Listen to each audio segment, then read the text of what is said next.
চলুন আজ একটা দারুণ ব্যাপার নিয়ে কথা বলা যাক।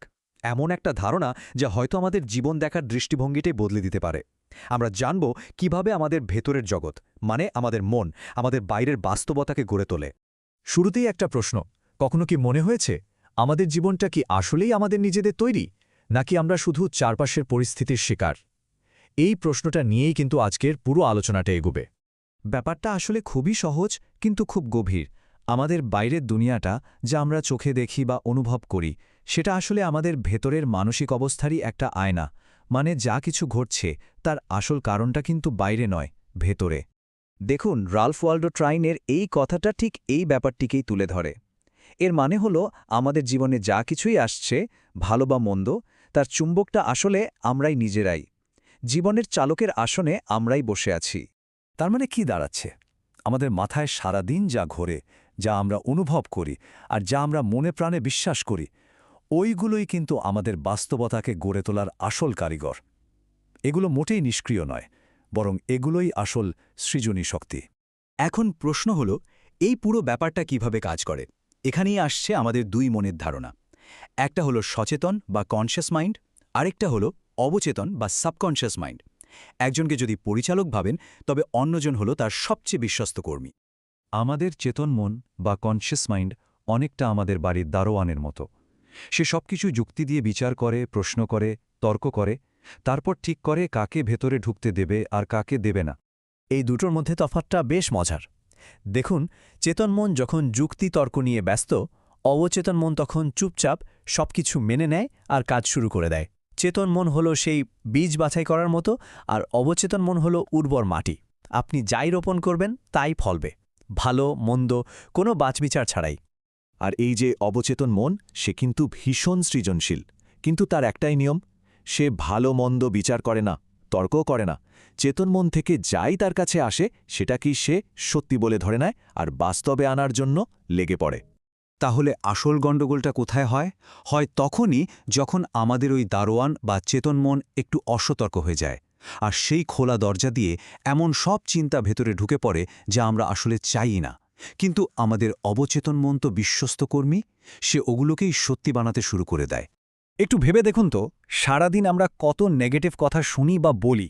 শুধু তাই নয়, আমাদের সংস্কৃতিতে আমরা অনেক সময় ইচ্ছে করেই নেতিবাচক জিনিস উপভোগ করি, তাই না? যেমন ধরুন, দুঃখের সিনেমা দেখা, ক্রাইম স্টোরি পড়া বা অন্যের সমালোচনা করা।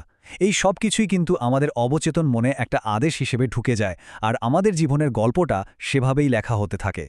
এই কথাটা মাথায় গেঁথে নেওয়া খুব দরকার। অবচেতন মনের কাছে কিন্তু ভালো আর মন্দের মধ্যে কোনো পার্থক্য নেই। সে একটা নিরপেক্ষ শক্তি। আপনি সাফল্যের চিন্তা দিলে সে সাফল্য গড়বে, ব্যর্থতার চিন্তা দিলে সে ব্যর্থতা গড়বে। তার কাছে দুটোই সমান। তো উপায় কি?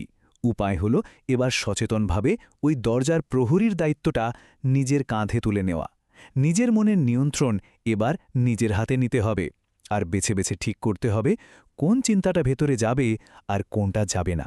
তার মানে আমাদের প্রধান কাজ একটাই, আমাদের অবচেতন মনকে ভুলভাল ধারণা থেকে বাঁচানো। ঠিক যেন একটা সুন্দর বাগানকে আগাছা থেকে বাঁচিয়ে রাখার মতো আমাদেরকেই ঠিক করতে হবে আমরা কোন ফুলের বীজ পুঁতব।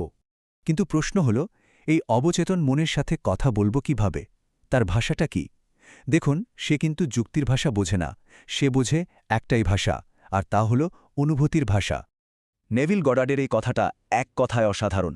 অনুভূতি, ফিলিংস, এটাই হলো সেই মাধ্যম যার মাধ্যমে আমরা অবচেতন মনে যে কোনো ধারণা গেঁথে দিতে পারি। শুধু চিন্তা করলেই হবে না, যা চাই সেটা পেলে কেমন লাগবে সেই অনুভূতিটা তৈরি করতে হবে। প্রক্রিয়াটা কিন্তু খুবই সহজ। প্রথমে ঠিক করুন আপনি ঠিক কী চান। তারপর মনে মনে একটা ছোট্ট দৃশ্য ভাবুন যেখানে আপনার ইচ্ছাটা এর মধ্যেই পূরণ হয়ে গেছে। এবার সবচেয়ে জরুরি কাজটা হলো ওই পূরণের অনুভূতিটাকে একদম জীবন্ত করে তোলা। এই কাজটা বারবার করতে হবে। হ্যাঁ, প্রথম প্রথম পুরনো নেতিবাচক রেকর্ডগুলো হয়তো বাধা দেবে, শরীরে পুরনো আবেগগুলো ফিরে আসবে, কিন্তু সেগুলোকে পাত্তা দেবেন না। এই পুনরাবৃত্তিটাই পুরনো ছাপ মুছে দিয়ে নতুন একটা বাস্তবতা তৈরি করবে। শেষ পর্যন্ত আমরা সবচেয়ে বড় সত্যটায় এসে পৌঁছেছি। আসল শক্তিটা বাইরে কোথাও নেই, এটা পুরোপুরি আমাদের ভেতরে। আমরা পরিস্থিতির শিকার নই, আমরাই আমাদের পরিস্থিতির স্রষ্টা। এই পুরো আলোচনার সারমর্ম হল এই একটা লাইন: আমরা যা চাই তা আকর্ষণ করি না, আমরা যা হই ঠিক তাই আকর্ষণ করি। মানে আমাদের ভেতরের সত্তা বা আমি, সেটাই হলো আসল চুম্বক। আমাদের জীবনটা আমাদের ভেতরের সত্তারই একটা প্রতিচ্ছবি। তাহলে শেষ প্রশ্নটা আপনার জন্যে। যেহেতু ক্ষমতাটা আপনারই হাতে, আপনি আজ নিজেকে কি হওয়ার আদেশ দেবেন?